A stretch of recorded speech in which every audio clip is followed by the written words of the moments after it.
Me avisa quando entrar no ar. Ah, entrou.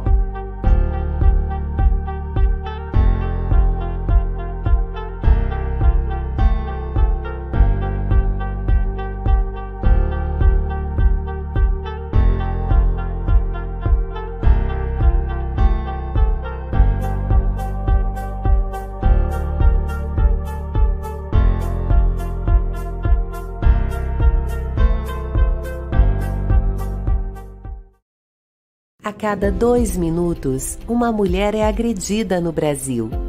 Para quebrar esse ciclo de violência, que pode ser tanto físico quanto psicológico, criamos o projeto Ela, um grupo de mulheres empoderadas que juntas combatem o fim de relacionamentos abusivos, assédios ou qualquer tipo de violência contra a mulher.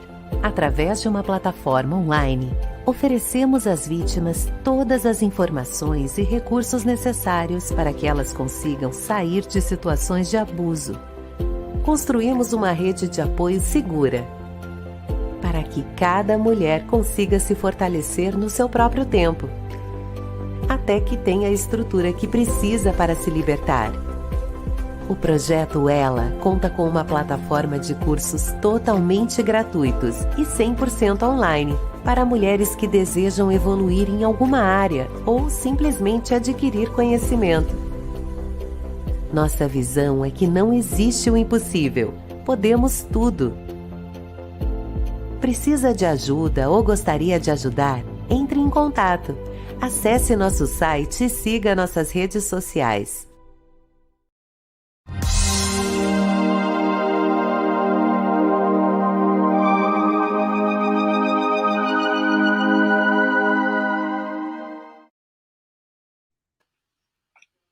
Olá, boa noite. Sejam todos muito bem-vindos e muito bem-vindas ao segundo Congresso de Conscientização do Abuso Narcisista. Meu nome é Lilian Toledo, eu sou uma das apoiadoras e organizadoras do Congresso, e hoje a gente vai trazer um tema muito bacana para a gente discutir. Quais são as consequências e as sequelas que o abuso narcisista traz, impõe para as vítimas, né? Então, eu trouxe dois profissionais muito especiais que vão conversar com a gente essa noite. O Luiz Matheus, que é psicanalista, e a professora Isis, que é neurocientista e psicanalista também. Então, a gente vai conversar bastante sobre como funciona como funciona o abuso, a consequência desse abuso, e depois também a gente vai ter amanhã a parte de como se libertar disso, né? Então, não percam. Vamos assistir hoje para entender quais são as consequências, quais são as sequelas que esse abuso narcisista deixa nas pessoas. E amanhã a gente vai ter aqui também a conversa sobre como se libertar, né? Como criar uma rota de fuga, como sair, como se livrar desses abusadores. Então, por gentileza, eu vou pedir para o Luiz e a professora Isis entrarem aqui na tela, para a gente começar a nossa conversa. Olá, boa noite, bom ver vocês aqui, sejam muito bem-vindos vocês dois. Para nós é uma honra ter vocês aqui, dois profissionais com uma bagagem incrível, com um histórico incrível, para ajudar essas pessoas a entenderem o que está acontecendo com elas e o que é essa consequência, o que são essas sequelas que ficam por conta do abuso, né? A gente vai começar com um tema que é bastante comum. No dia 1º, quando a gente abriu o congresso, né, que foi o primeiro dia de congresso, a gente teve aqui depoimentos de pessoas que são ex-vítimas, né, a gente chama também de sobreviventes, que sofreram abuso de transtorno, né, de pessoas com transtorno de personalidade narcisista, que eram seus pais, seus cuidadores.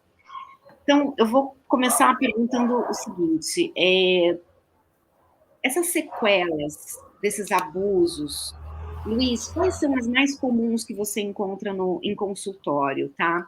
Então, primeiro eu queria que você se apresentasse, depois que você já começasse a responder, né? Quais são essas sequelas, essas consequências mais comuns que você encontra quando você está trabalhando com essas ex-vítimas de abuso narcisista? Boa noite, Luiz. Bom, boa noite Lilian, boa noite Isis, boa noite ao pessoal que está assistindo a gente. É uma satisfação enorme estar aqui fazendo, enfim, esse trabalho que é tão importante que é levantar consciência sobre esse tema, que é um tema tão delicado e às vezes invisível, né? Enfim, e trazer um pouco, quem sabe, de luz, né? Enfim, para esse assunto, que é um assunto tão difícil e tão delicado. Bom, eu sou o Luiz Matheus Pacheco, eu sou psicólogo, eu sou autor da página Relações Perigosas, que eu fundei em 2016, metade de 2016, mais ou menos, e onde eu venho, desde então, acompanhando inúmeras vítimas de abuso narcisista nas mais diversas ordens, né? Tanto na família, quanto nos relacionamentos, ou até mesmo na vida profissional. E para a gente poder pensar um pouco sobre essas sequelas, eu acho que é importante a gente delimitar, porque a gente tem, a se pensar o abuso narcisista ou narcísico, né, enfim, dois grandes eixos, que seriam os filhos e filhas de pais narcisistas e aquelas pessoas que, enfim, têm parceiros ou parceiras narcisistas. Por quê? Porque há uma diferença muito importante quando a gente vai pensar essas duas coisas, né? Quando a gente vai pensar um filho de pai ou mãe narcisista, a gente está pensando num momento do desenvolvimento que é um momento crucial, que é a infância, né? Quer dizer, é justamente o momento onde aquele sujeito ele está se formando. E o abuso, nesse momento, ele tem um potencial para ter uma gravidade talvez muito maior, né? Enfim, do que o abuso, ou pelo menos de um modo muito diferente, porque a gente está falando justamente desse momento da Constituição. Mas, bom, se a gente vai pensar em quais são os mais comuns, eu destacaria um deles que talvez seja o principal, ou pelo menos um que costuma trazer bastante as pessoas ao meu consultório, que é uma espécie de uma repetição de padrões abusivos na vida daquela pessoa. Quer dizer, a maioria das pessoas que eu atendo hoje que tem é muito curioso, né? Porque esses temas eles também se entrelaçam, né? Enfim, que tem um parceiro abusivo, uma parceira abusiva, com uma grande probabilidade essa pessoa também teve na sua infância um pai, uma mãe, né? Enfim, ou algum outro tipo de contato, algum outro parente, às vezes, né? Enfim, com o transtorno. Então, eu destacaria que talvez o primeiro sintoma, ou a primeira consequência, seja uma tendência a repetir esse padrão nas mais diversas áreas da vida, né? Quer dizer, de novo, tanto na vida profissional quanto na vida pessoal. Mas a gente pode pensar também em outros sintomas da ordem, por exemplo, dos sintomas depressivos, ou outros, também não tão óbvios, nem sempre tão óbvios, da ordem das compulsões. Os sintomas da ordem das compulsões costumam ser um pouco mais ocultos, né? Enfim, costumam, não que sejam sempre, né? Enfim, exemplo, excesso de compras, abuso de substâncias, algumas vezes, né? Enfim. Mas é possível também pensar, e aí num pensamento mais da metapsicologia, que por trás dessa ordem, desses dois sintomas, esses dois grandes conjuntos, né, os depressivos e os compulsivos, o que a gente encontra é uma espécie de um vazio. Normalmente, um vazio de si mesmo. Quer dizer, eu gosto, para poder pensar essa situação, de evocar um pouco o que Winnicott, um psicanalista, trazia e diferenciava acerca de reatividade e criatividade. Existe um momento na infância que é um momento crucial, onde o bebê, ele, tendo encontrado um amparo seguro, um ambiente, enfim, acolhedor de alguma forma, não invasivo, ele passa a produzir algo que o Winnicott vai chamar de criatividade ou ato espontâneo. quer dizer, ele tem a chance, nesse ambiente, de ser a si mesmo. Se a gente fosse traduzir e simplificar aqui, né, enfim, ser a si mesmo e se descobrir como um si mesmo, como alguém, né, enfim. Só que quando a gente tem, em especial, uma mãe narcisista, isso não é tão possível. Por quê? Porque essa mãe narcisista, ela não tolera que esse filho seja alguém para além dela, seja alguém para além daquilo que ela deseja. E a gente tem uma mãe que ela passa a ser, já nesse momento, extremamente invasiva.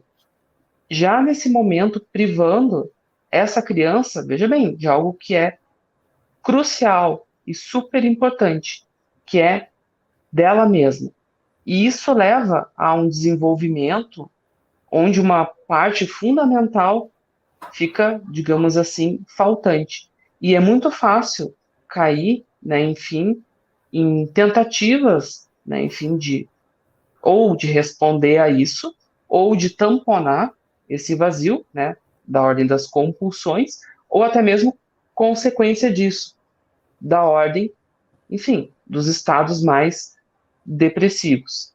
Então, eu diria, né, enfim, que as duas grandes consequências, se eu fosse separar de um modo mais simplificado, seria justamente essa tendência a repetir esses padrões abusivos na vida, como uma certa prisão, inclusive, e esse vazio, que levaria, ou que pode levar, a uma série de outros quadros que também podem trazer muito prejuízo para a vida dessas pessoas.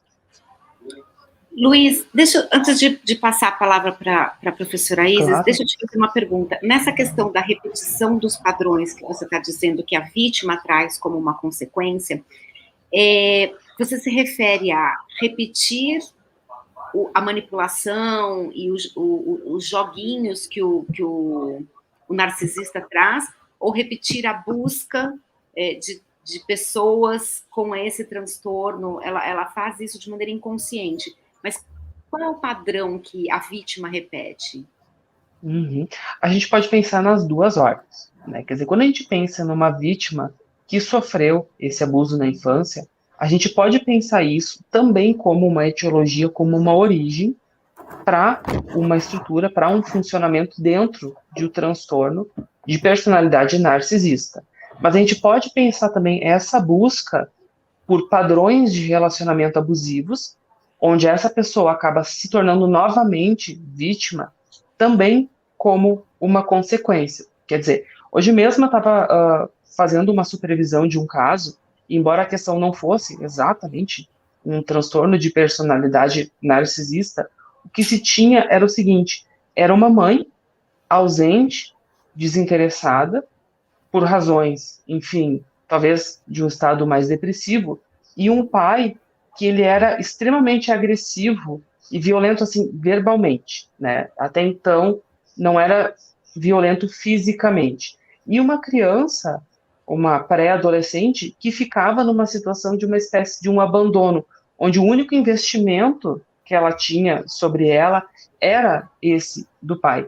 E o que chamava a atenção da pessoa, né, que acompanhava o caso, era justamente que quando essa pessoa ela narrava a forma como o pai era violento, havia na expressão dela algo que fazia pensar quase que num esboço de sorriso. E aí a pessoa me perguntava, mas como assim? O que tem aqui, né? Como essa pessoa pode... Será que tem um prazer ali? O que tem ali? Bom, é fácil de entender, ou talvez não tão simples de entender, que nessa situação de um abandono afetivo, quem sabe o ódio não é um investimento. Não é uma forma através da qual essa pessoa se sente vinculada, vista, bom, sei lá, desejada, quem sabe. E tem aí... uma certa admiração pelo poder da agressão, né? Existe isso também, né? Sim, em alguns casos, em muitos, na verdade. Sobre o poder da agressão, é bastante interessante a gente pensar os casos como, por exemplo, o maníaco do parque, né? a quantidade avassaladora de cartas de amor que ele recebia e recebeu, né, enfim, por muito tempo. Não só ele, outros presos famosos também receberam, né? Então, sim, há uma espécie de um deslumbre, né, enfim, que a perversão, dentro de um entendimento da psicanálise, produz, né, enfim. Mas aí também é um campo que a gente precisaria discutir especificamente, né? Podemos fazer uma live só sobre isso, né, Luiz? Sim, sim. Muito, muito obrigada, Luiz. Eu acho que foi bem bacana você ter trazido esses pontos. Agora eu queria, por favor, professora Isis, que você se apresentasse e trouxesse para esse recorte de sequelas, de consequências psicológicas e como é que a neurociência enxerga isso, né? Como é que o teu repertório enxerga isso, né? Então, por gentileza, se apresente e depois faça suas considerações a respeito desse assunto, por favor. Obrigada. Obrigada a você, Lilian, pelo convite, Samara, toda a equipe do Elas. Obrigada aí ao meu companheiro aqui de live, o Luiz, né? Muito gentil. Que possamos ter um momento frutífero aqui, nutridor, esclarecedor. E também quero agradecer a todos os meus estudantes do primeiro período, eu estou vendo os comentários, outros estudantes também de outros períodos da psicologia do IESLA. Um beijo para vocês, eu estou aqui vendo, muito obrigada por estarem presentes, né? Aprendendo aí mais um pouco, e daqui a pouco a gente se encontra na aula. Eu fui aqui dando uma lida em algumas anotações, eu fiz algumas anotações e tentando aqui desenvolver um fio, né, de um raciocínio para que traga, para que a gente possa expandir ainda mais, né, a respeito dessa temática. Eu gostei muito quando o Luiz trouxe o Winnicott, né, eu gosto bastante do Bion, Melanie Klein, também é uma linha que eu curto muito. Então, vamos lá, eu acho o seguinte, eu acho assim, dentro de tudo que eu pude estudar até hoje, dentro das minhas experiências, né, de vida, como professora, como mulher, como mãe, tudo que eu pude trazer assim, a minha consciência, a minha reflexão, é muito fundamental que a gente tenha a priori que nós não nascemos sabendo amar. É bem interessante a gente pensar que existem 8 bilhões de formas de amar. Então, nós não nascemos sabendo amar. A gente começa, mas como assim? Isso não é inato. E aí o meu colega psicanalista trouxe aí o Luiz muito bem, né, resumido, né, porque é um assunto muito denso, mas ele trouxe aí muito pontual, sobre esse papel fundamental ali, né, da mãe, esse primeiro contato com esse bebê. E o pai nesse processo, Isis, o pai, ele está ali propiciando um ambiente seguro para essa mãe e esse bebê. Né? O pai, ele está ali propiciando um ambiente saudável, seguro, porque nesse início é a mãe e o bebê. Esse vínculo, ele é fusionado mesmo, né? Ele é bem fusionado. E aí eu vou mesclar minha fala, porque além de psicanalista, eu sou neurocientista, e eu sempre tive essa inquietude entre estudar a biologia, a parte material, e a parte psíquica, a parte imaterial. Então, eu busco essas pontes, né, dentro disso tudo, algo que a nossa educação, a gente pode falar isso depois, mas a nossa educação ainda é muito cartesiana, né, muito separada. Então, quando a gente pensa nisso, a gente vê aquele bebezinho nascendo e, às vezes, de forma leiga mesmo. A gente imagina ali que aquele sistema nervoso, aquele cérebro, vamos pensar assim, a parte que eu estou enxergando, o material, está pronta. Agora é crescer, está formado. Então, quando faz ultrassom, né, quantas mães falam comigo, olha, o médico falou que ele é perfeito, né? Tem todos os dedinhos da mão, do pé, da cabeça, o cérebro. Mas esse é o nosso nascimento biológico. Esse é o nosso nascimento biológico e que a maturação dessa parte biológica ela vai se findar no início da vida adulta. Então, o sistema nervoso continua amadurecendo e ele atinge o seu pico de maturidade no início da vida adulta. Porém, o nascimento da nossa psique, o nascimento da nossa consciência, que somos seres psíquicos, com pensamentos, emoções, algo imaterial, ele não coincide, às vezes, com esse nascimento, essa data biológica.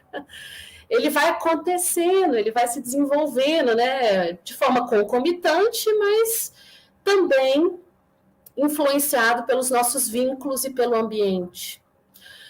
Hoje nós sabemos que cerca de 1/3 de nós é hereditário. Então, nós temos uma herança genética. Alguns trabalhos mostram que nós, vamos falar de mim, para países aqui, carrega 4.000 pessoas dos meus ancestrais em mim. Eu carrego herança genética de 4.000 ancestrais, de avós, bisavós, pais, tataravós e por aí vai.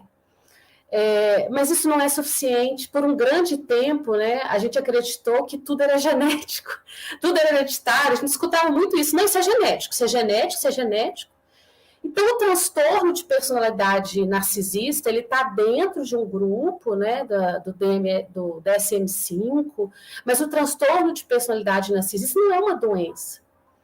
E ele tem, sim, um fator hereditário. Então, um trabalho recente, publicado numa revista muito interessante, que ela chama Nature, é uma revista muito famosa, é uma revista muito fidedigna, vamos colocar assim. Eles pesquisaram 304 pares de gêmeos. E esses estudos com gêmeos é muito interessante, porque a gente consegue ver bem essa parte hereditária, né? E eles viram que o transtorno de personalidade narcisista tem um poder hereditário de 35%, é bem alto. Então, né, já aí corroborando com o que o Luiz trouxe, do ponto de vista biológico, existe grandes chances, né, dessa incidência ela ocorrer. Mas um gene não atua sozinho. Um gene ele precisa de ser expresso para que ele tenha o seu fenótipo expresso.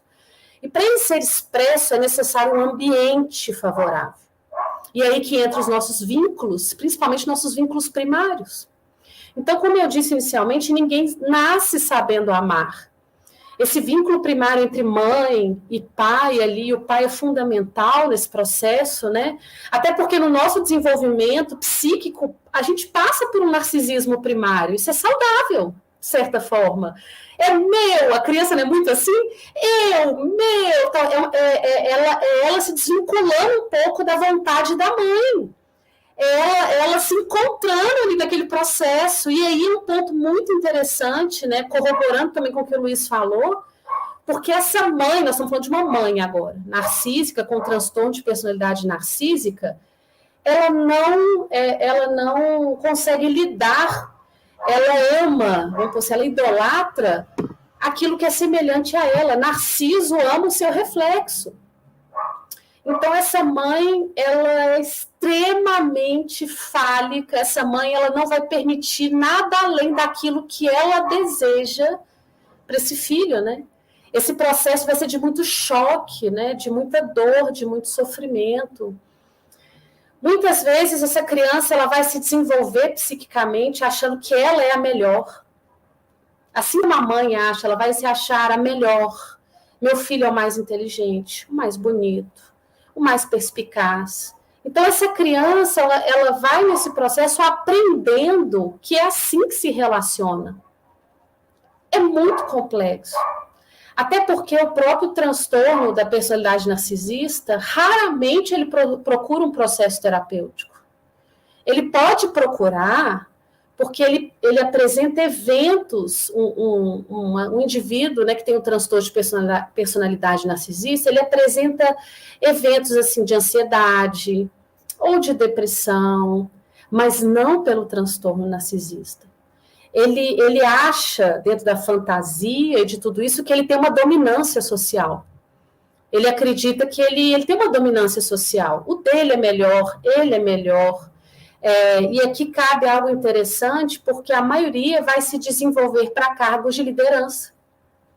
Então, é interessante porque a gente vê isso na política, cargos de liderança, nas religiões, né? Então, ele tem um poder maior na oração, naquele dom ali da religião, ele como político, ele é o melhor, sabe? Existe quase um processo esquizoparanoide ali mesmo nesse momento em que ele acredita piamente. E essa criança está nesse processo de desenvolvimento, né? E a gente hoje sabe que esse controle mental, o nosso sistema nervoso, ele se modela. E aí acontece justamente isso. Acontece esse processo de aprendizagem, infelizmente, né? Assim. É muito interessante, né? Porque são dois olhares em cima do mesmo tema, mas eu consigo ver muita sinergia e muita similaridade, né? Quando o Luiz ele traz assim os danos, né, que vão sendo trazidos, e a professora trouxe um pouquinho do perfil do filho dourado, e o Luiz trouxe bastante do bode expiatório, né, e isso é muito interessante a gente conversar, se transformar numa pessoa que não é você, né, porque a mãe e o pai, com o transtorno de personalidade narcisista, vai construir esses filhos de acordo com o que ele quer, né, saneando as suas necessidades, né. Então, normalmente, o primeiro filho... Desculpe, mas como espelhamento, né? Narciso ama o espelho dele. Perfeito, como um espelhamento. Então, assim, tanto forjar na criança que ela é perfeita, maravilhosa, a melhor em tudo, não tem ninguém no mundo que seja melhor do que ela, então ela pode subjugar os outros. E da mesma forma, quando o Luiz traz quando ele fala, né, que bem no momento dessa criação da personalidade, que existe esse abafamento, na verdade esse desvio, né, acontece no filho que é considerado o bode expiatório, essa questão de você não é nada, né, você não é nada. É também reflexo da construção desses pais, né, da mãe ou do pai narcisista. E é muito interessante olhar para esses dois pontos e ver que em adulto, essas crianças, se perguntadas quem é você, são as duas que vão ter muita dificuldade de conseguir responder, porque não tiveram a oportunidade de se construir, elas foram forjadas. Então, isso que eu acho que é um ponto importante para a gente conversar com quem está nos assistindo, que você que passou por essa experiência de ser vítima de pais com transtorno de personalidade narcisista, voltar a ser você mesmo. Eu acho que eu comentei até no primeiro congresso, né? Acho que eu comentei isso com o Luiz também. Uma coisa que eu ouço com muita recorrência das vítimas eu queria voltar a ser eu mesma, mas eu não sei para onde eu vou. Né? Então, assim, isso me dói ouvir, né? E a gente tem algumas pessoas que são vítimas, né, desse tipo de abuso. E, assim, vocês estão vivendo hoje, sentindo essa dissociação de si mesmos por construção deles, por construção dos abusadores, e não porque vocês... Uma desintegração, perfeito. E não porque vocês não sejam pessoas valiosas, importantes, é porque foram construídos para não enxergar o que vocês são, e sim aquilo que os pais com o transtorno de personalidade narcisista queriam que vocês fossem. Exato. É isso. Só Pode falar, Luiz, por favor. Ponto. É importante pensar que nessa cena também existe uma mãe ou um pai, privilegiou a mãe a se pensar essa relação privilegiada, como a professora Isis trouxe, né, enfim, que é extremamente exigente nesse sentido, que castiga, inclusive, a criança, às vezes, por não ser o que ela espera. Então, a gente tem uma criança que ela aprende a olhar demasiadamente para o outro, o tempo todo para o outro, como uma resposta para aquilo que ela supõe que ela tem que ser.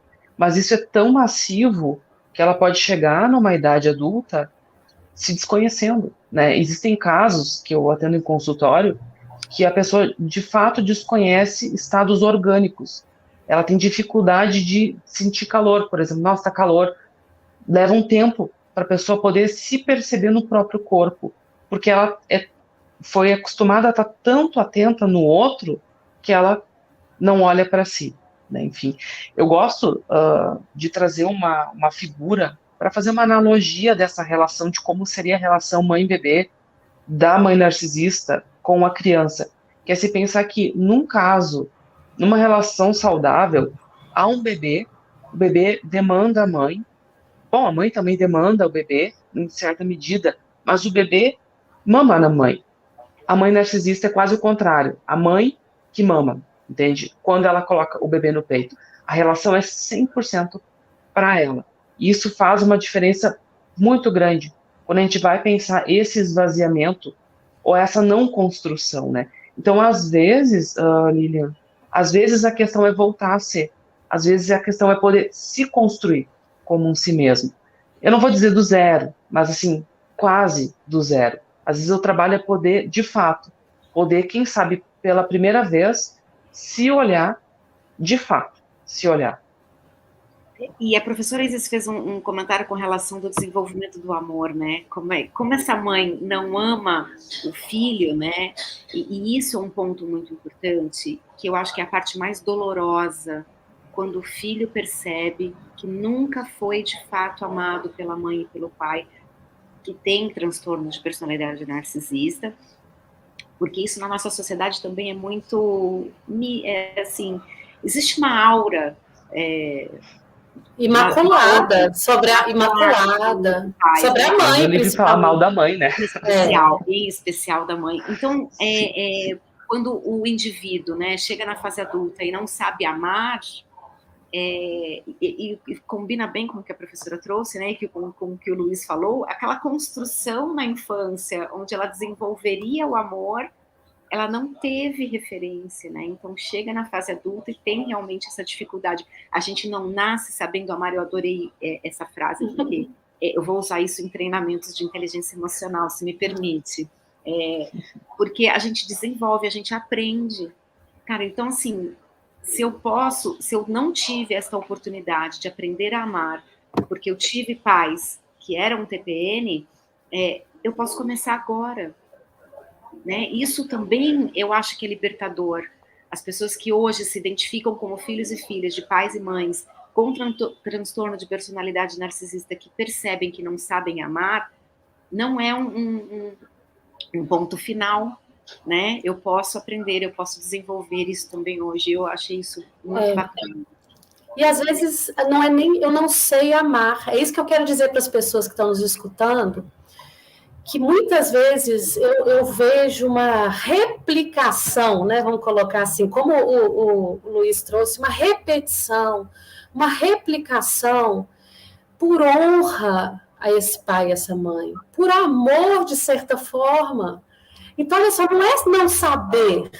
Você já está repetindo até porque você não conseguiu ainda, né, se desvincular desse vínculo primário, até por honra, de certa forma, aquele progenitor, aquela progenitora, você segue repetindo, você segue aceitando, né, talvez de uma forma até inconsciente, porque todo relacionamento, eu acho importante a gente trazer isso, nós estamos falando muito da mãe narcísica, existe o pai também nesse processo, mas todo relacionamento, gente, ele cabe a gente consentir, vamos colocar assim, de certa forma, conscientemente, mas consentir nas demandas do outro. Então, não vamos também aqui, de uma forma fantasiosa, falar assim, não, eu quero um relacionamento sem demandas. Isso não existe. A gente consente, né, nas demandas, a gente vai consentir nas demandas do outro, nos sintomas do outro. Eu sei, estou dando um exemplo, que o meu marido, ele é muito bravo se eu fizer isso. Eu sei se ele fica nervoso se ver a pia da cozinha. Minha mulher, se eu deixar a toalha, acabou o final de semana. Estou dando um exemplo de coisas cotidianas. Meu filho, se eu não sentar para fazer o dever de casa com ele, ele não pega. Estou dando alguns exemplos. Gente, as relações têm demandas. Mas consentir conscientemente dentro dessa demanda, dentro do sintoma do outro, é diferente da violência. A violência, a relação adoecida, ela é impositiva, ela é castradora, vamos colocar assim, e ela é impositiva. Então, essa relação, ela não é sobre o outro, ela é sobre mim. Eu quero, é a dominância social que eu falei. Então, existe dentro de um ambiente de violência, mãe, filho, mulher, marido, chefe, líder religioso, é uma perda de identidade. É isso que a gente está falando. E na criança isso é mais grave, né, para uma criança que está dentro desse ambiente, porque essa criança ainda está ali se encontrando, vamos pôr o ego dela se estruturando, e de forma muito precoce existe uma mãe superegóica, que a gente fala, que é a legisladora, não tem espaço. E aí, gente, olha, eu também, assim como o Luiz, né, o que é duro? Porque essa voz superegóica da mãe vai estar dentro desse adulto, dessa mulher, desse homem. E às vezes ele vai querer, vou dar um exemplo também muito trivial, vocês me perdoem, mas ele quer comer um chocolate. Mas essa mãe sempre falou, vai ficar gordo, você é gordo, você é gordo, não pode ser gordo. E aí, mesmo que ele esteja na casa dele, é isso que eu estou dizendo, mesmo que ele esteja num ambiente que ele comprou, ele trabalhou com...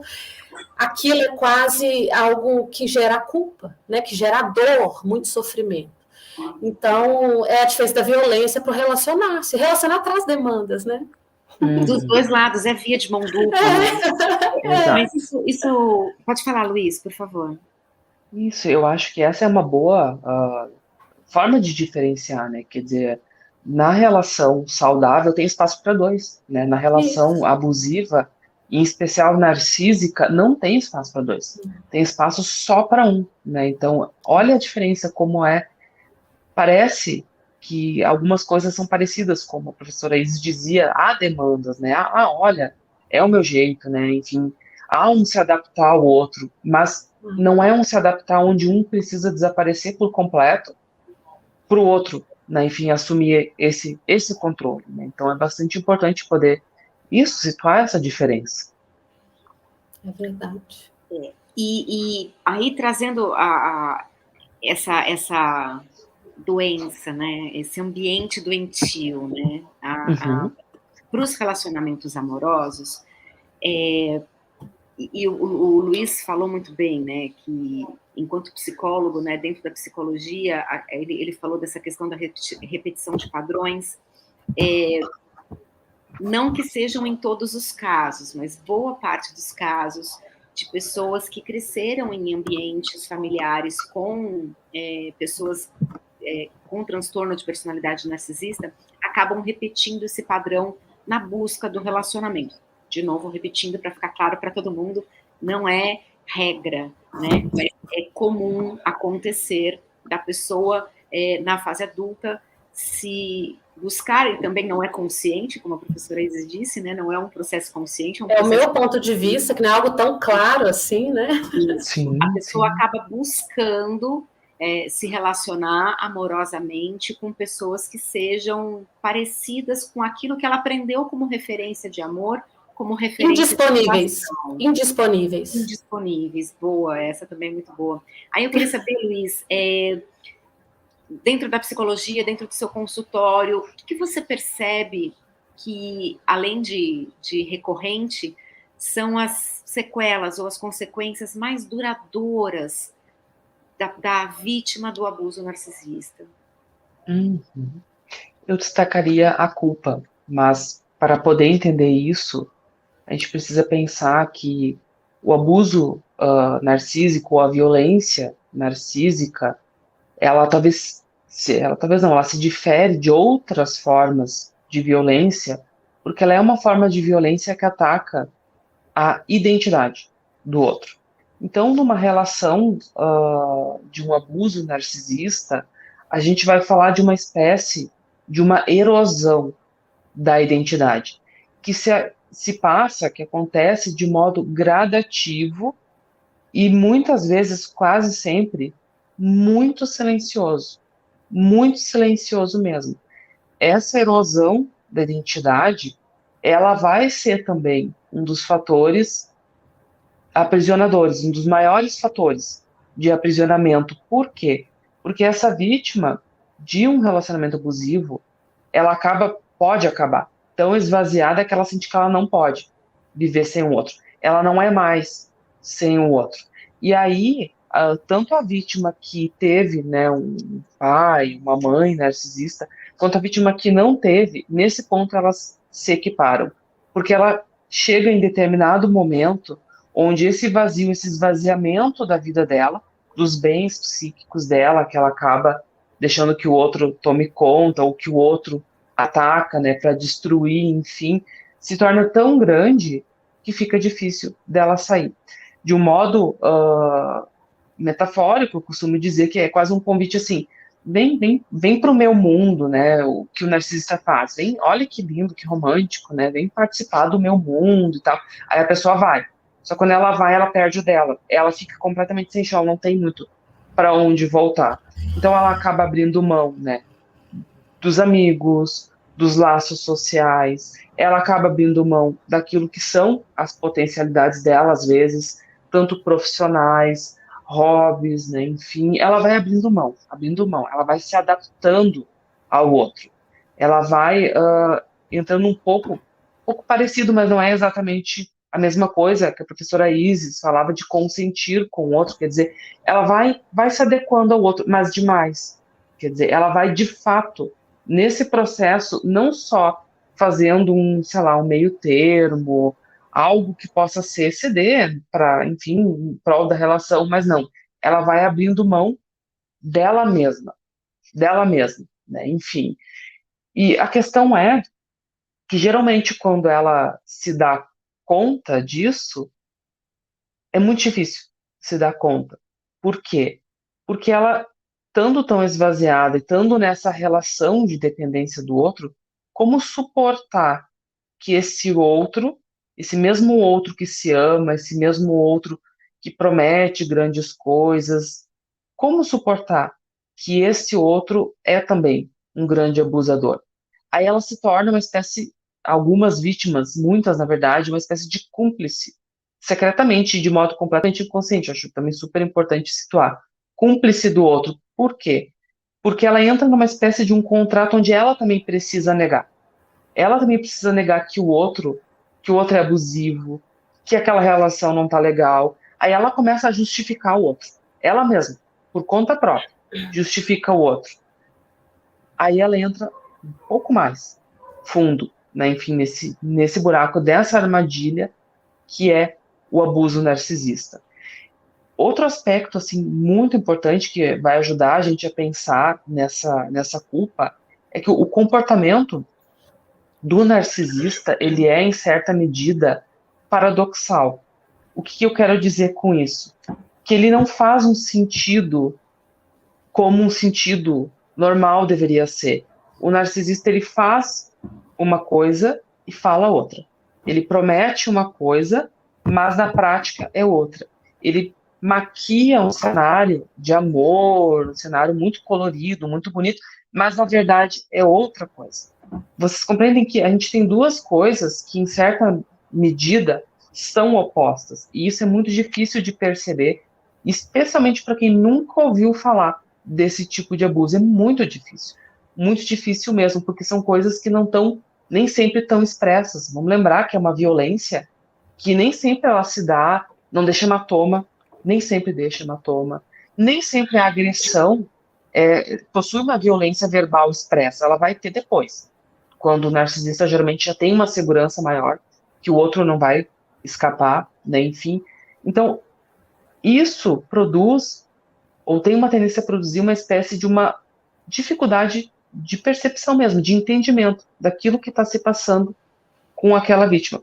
Pode perguntar. Luiz, é porque você falou uma coisa assim que me tocou muito, é a questão do quando o abusador narcisista percebe que a vítima já não vai mais tentar escapar. Gente, isso é assustador. Porque a pessoa que está na condição de vítima nem percebeu que estava sendo manipulada nesse ponto. E aí ela chega nessa situação em que ela já não consegue mais escapar. O quanto isso foi sendo conduzido, né, Luiz?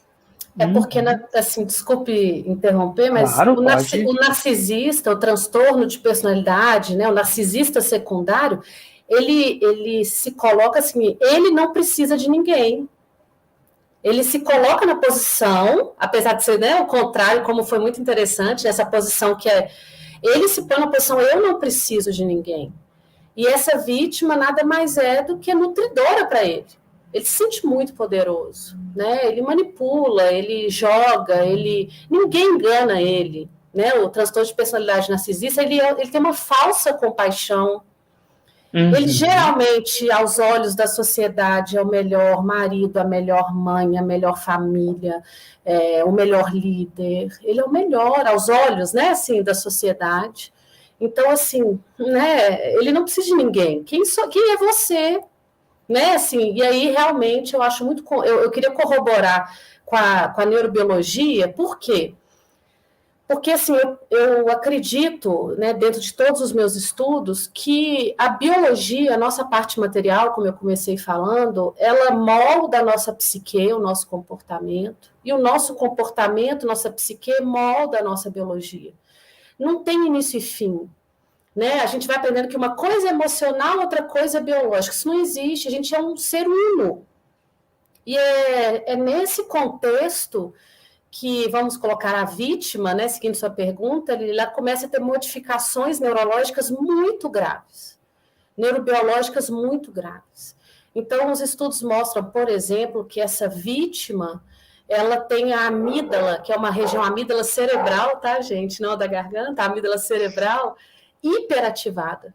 A amígdala cerebral, ela é responsável, ela é como se fosse um sinal de fumaça, eu brinco assim com meus estudantes. Então, essa vítima, ela já vive em constante medo e sensação de ameaça. Aquela coisa do suricato. Isso, né? Isso, pisar em ovos. Em alerta, porque... Você deve ouvir. Se for um filho também com a mãe, entendeu? Assim, pisar em ovos. Não pode fazer isso, porque é um pisar em ovos, é um medo exacerbado, é um alerta exacerbado. Então, os estudos mostram que a vítima mantém a amígdala hiperativa. Isso leva a aumento de pressão arterial, aumento de batimento cardíaco, aumento de sudorese, aumento de secura na boca, ansiedade dessa vítima. Às vezes essa vítima ela começa a tratar ansiedade, transtorno de pânico, entendeu? Assim, quase que como sintomatologia, né, de todo aquele processo. Ela vai lá no sintoma. E aí ela tá... Pode falar. Não, pode concluir, depois eu falo. Não, e esse sistema de alerta... Ele é extremamente energético, ele gasta muita energia da nossa biologia, do nosso corpo, das nossas células. Ele é exaustivo. Então, chega um momento do processo que a gente escuta muito a vítima falando assim, não dou conta mais. Sabe assim, ela se sente exaurida, essa vítima. Exaurida. Porque aí você já ouviu falar muito assim de vampiro, tem uns termos, né? São vampiros, na verdade, não é que ele está te sugando. Na verdade, o seu sistema está tanto tempo em alerta, e aí, de repente, o nosso próprio sistema nervoso, ele faz o que a gente chama de down regulation. Ou seja, ele fala, olha, se você continuar mantendo essa aceleração, você vai morrer. Então, a gente vai regular tudo para baixo. Então, a parte cognitiva, a parte de humor, essa pessoa ela vai se apagando mesmo. É isso que ela está no stand-by, igual a televisão, só com aquela luzinha acesa, sabe? Eu acho que é o sistema de preservação também, né? Eu preciso economizar energia em algum lugar, já que eu estou gastando tanto aqui, né? Luiz, eu gostei muito dessa intervenção da professora Isis, porque ela trouxe um tema que eu ia te provocar. Você deve receber bastante também pessoas que uma das sequelas invisíveis é o vou tratar a ansiedade, vou tratar a depressão, realmente como um sintoma. Mas aí quando você analisa a causa, você acaba observando que a origem é de uma relação com um abusador narcisista, né, Luiz? Isso acontece muito, Luiz. Sim, acontece. E aí são pacientes que às vezes não vêm buscar terapia por causa do abuso, mas sim por outras condições, né? Enfim, e ver só como é um trabalho delicado poder conduzir essa pessoa à consciência de que ela está em um relacionamento abusivo. Até porque essa é uma consciência extremamente penosa, né? Poder aceitar que tem um outro ali, que de repente a relação não está tão legal, pelo contrário, é extremamente abusiva. Então, sim, acontece. Eu acho um trabalho extremamente delicado nesse sentido. Por quê? Porque se o paciente ele não está preparado para essa consciência, isso pode ser demais. E ele pode fugir da É uma terapia. violência também. Isso, é uma violência também. Exato. Então é extremamente delicado quando eu recebo algum paciente assim. E vocês estão trazendo uma coisa que eu também já venho ouvindo das vítimas. Na verdade, aí não vou nem falar da vítima que ainda está em cativeiro, mas aquela vítima desperta, que é uma coisa que eu ouvi de recorrente, tanto de filhos quanto de pessoas que tiveram relacionamento amoroso com os abusadores narcisistas, né? Que é essa questão de nomear, reconhecer.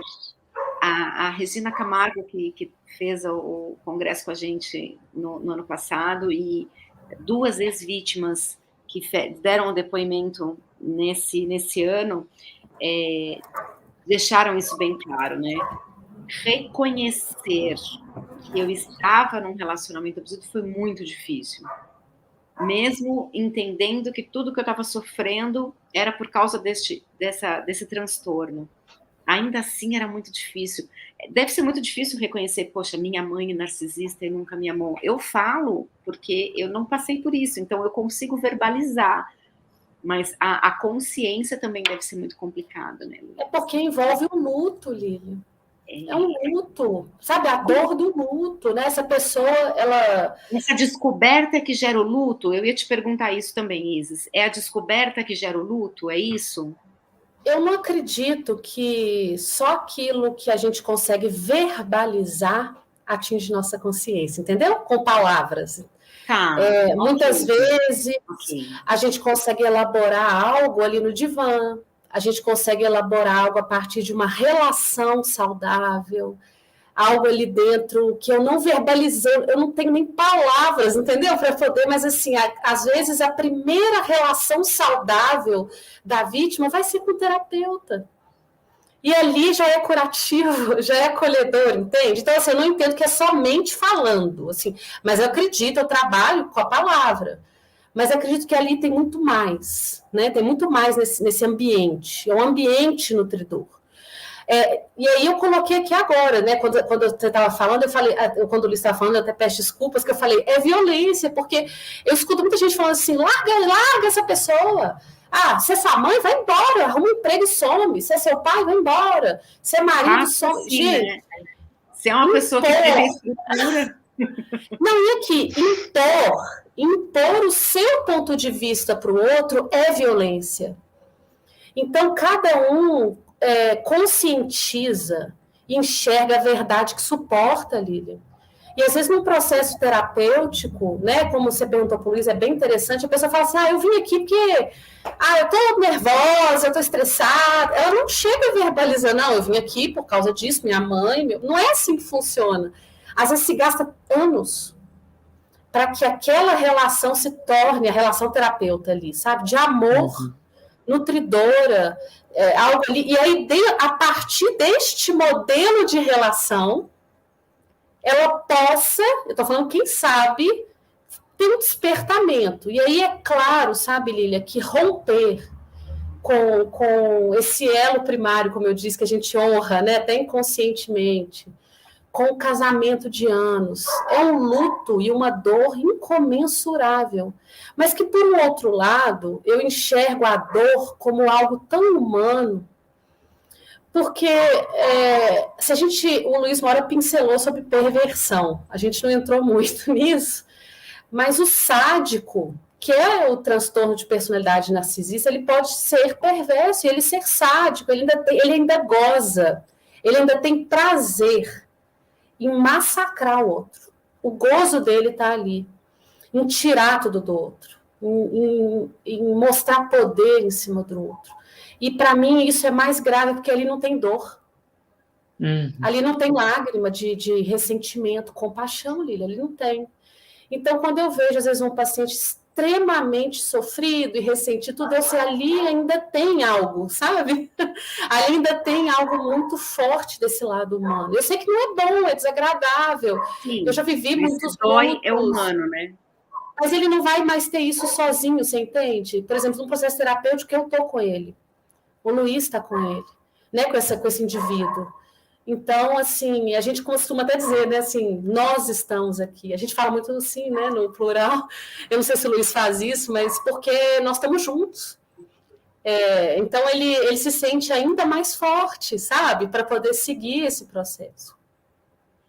Vocês devem ter passado por várias experiências, né? Eu realmente, toda conversa, e mesmo com vítimas ou com vocês, que são especialistas, eu me choco com uma série de coisas que vocês trazem, né? Essa questão da perversão, vou trazer de volta, já que a professora Isa citou. Luiz, você estava citando a questão da perversão, né?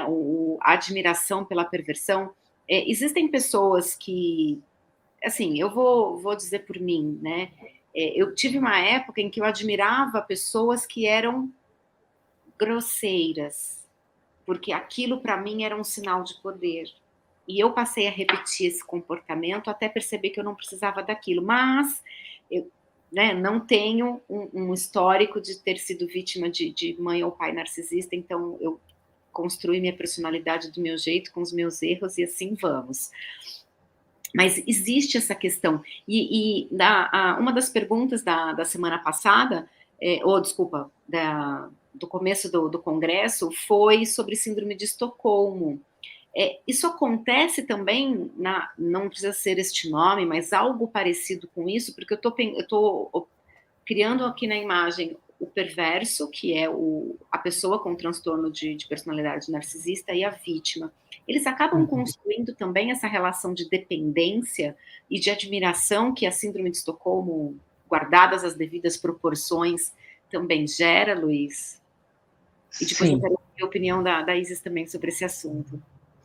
Sim, é possível, porque essa vítima, nessa posição de um esvaziamento, de uma dependência do outro, ela pode gerar uma espécie, e também nessa posição de quem não consegue, ou de quem, enfim, sofre muito em poder enxergar essa realidade, ela pode construir uma espécie de uma relação de compromisso com esse outro, que é o que eu dizia, em se tornar cúmplice desse outro. Ela precisa garantir, de alguma maneira, que esse outro continue no espaço idealizado, porque derrubar esse outro do espaço idealizado é um processo extremamente penoso, para o qual nem sempre ela tem recursos, em especial recursos psicológicos, principalmente, em especial em caso de abuso, né, de quem perdeu muito por conta do abuso. Então ela precisa, e para isso, às vezes, ela pode recorrer a estratégias como, por exemplo, assumir a responsabilidade para si. Culpa, né? A culpa é minha, então. É um pouco mais fácil, porque a culpa é minha. Dá uma resolvida no problema, claro, que não resolve, porque aumenta, né? É um dano ainda maior. Aí um dano de si para si, também uma violência de si para si, mas é possível. Mas pensando também nessa questão da perversão, a perversão, ela comporta algo com um potencial de certo deslumbre. Eu gosto da palavra deslumbre para ilustrar um pouco isso, porque deslumbre passa essa ideia de tirar a luz também. Quer dizer, é uma luz tão forte que meio que me deixa cego, né? Enfim, interessante. Caraca, me oculta faz muito sentido, Luiz. A visão. O perverso, como analisa a Elisabeth Roudinesco num livro que chama Parte Obscura de Nós Mesmos, tanto o sádico quanto o masoquista, ele se propõe como alguém supra-humano, de alguma maneira, não humano, como alguém sublime, como alguém que transcende essa limitação, que é a limitação do humano. Isso deslumbra até quem não é perverso, né? Enfim, é fácil cair, nossa, uau, que pessoa incrível, sei lá, deve ser, não sei, nem humano, né? Enfim, isso seduz.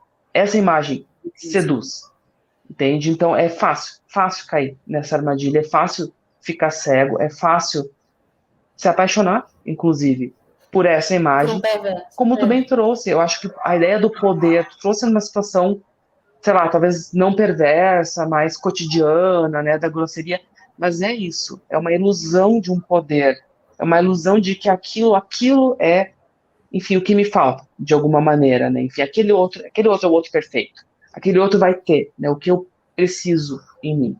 Olha a armadilha. Luiz, se eu posso fazer um comentário aqui, porque eu Claro, à preciso, vontade. a partir da minha experiência de vida agora, o quanto nós vemos isso nas religiões. Porque ali está o líder religioso. Eu não vou falar de nenhuma religião específica, tá? Mas ali está o representante daquele Deus, da religião, daquele Deus que eles acreditam. Então, assim, é uma linha tão tênue, porque ali está o representante, o que tem uma posição mais forte que a sua, né? É o que se comunica direto com Deus. Quem é você? Então, o que aquele representante... Porque a gente escuta, às vezes, algumas notícias na televisão, e é interessante que a gente fala, que isso? Mas como que a pessoa se submeteu a isso? Vou dar um exemplo, né? Assim, porque é muito recente, daquele João de Deus, que as mulheres, né, que ele pedia para elas terem comportamentos assim de tocá-lo intimamente, tudo. Ela fala, mas gente, por que essa mulher saiu correndo? Por que ela se submeteu a isso? Igual a gente está conversando, né, que você acabou de falar, né, Luiz? Porque ali existe um pacto velado, ali existe uma relação de dominação muito grande. E eu não gosto nem de falar de culpa, né? Assim, porque é até complicado, né? Porque ele se põe na posição. E a gente vê que os casos perversos mais graves, que a gente pode classificar a perversão, mas a perversão gravíssima, o que é? Corroborando com o que o Luiz colocou, os serial killers, vamos pôr assim, um serial killer, ele mata. Por que ele mata? A sua vida está na minha mão. E aí o perverso te subjuga antes de matar. Porque ele fala, olha, eu quero que você clame pela vida. Eu posso te dar ou tirar a vida. Olha o nível de perversão. E aí a gente vê casos macabros, né? Assim, terríveis mesmo, de casos de assassinato perversos. Tem um documentário no Netflix, que eu já até indiquei para meus estudantes, que chama Mindhunter, onde mostra, né, não sei se vocês já viram, mas eles, na verdade, começam o estudo da psicologia no FBI, né? E aí eles começam, e baseado em fatos reais, a entrevistar os grandes serial killers, e eles começam a ver, e é interessante, não estou dando spoiler, tá? É bem no início mesmo, mas assim, o estudante de psicologia se forma em psicologia, e ele meio que ele fica seduzido por um serial killer. Não seduzido eroticamente, mas assim, ele queria ir lá todo dia, encantado.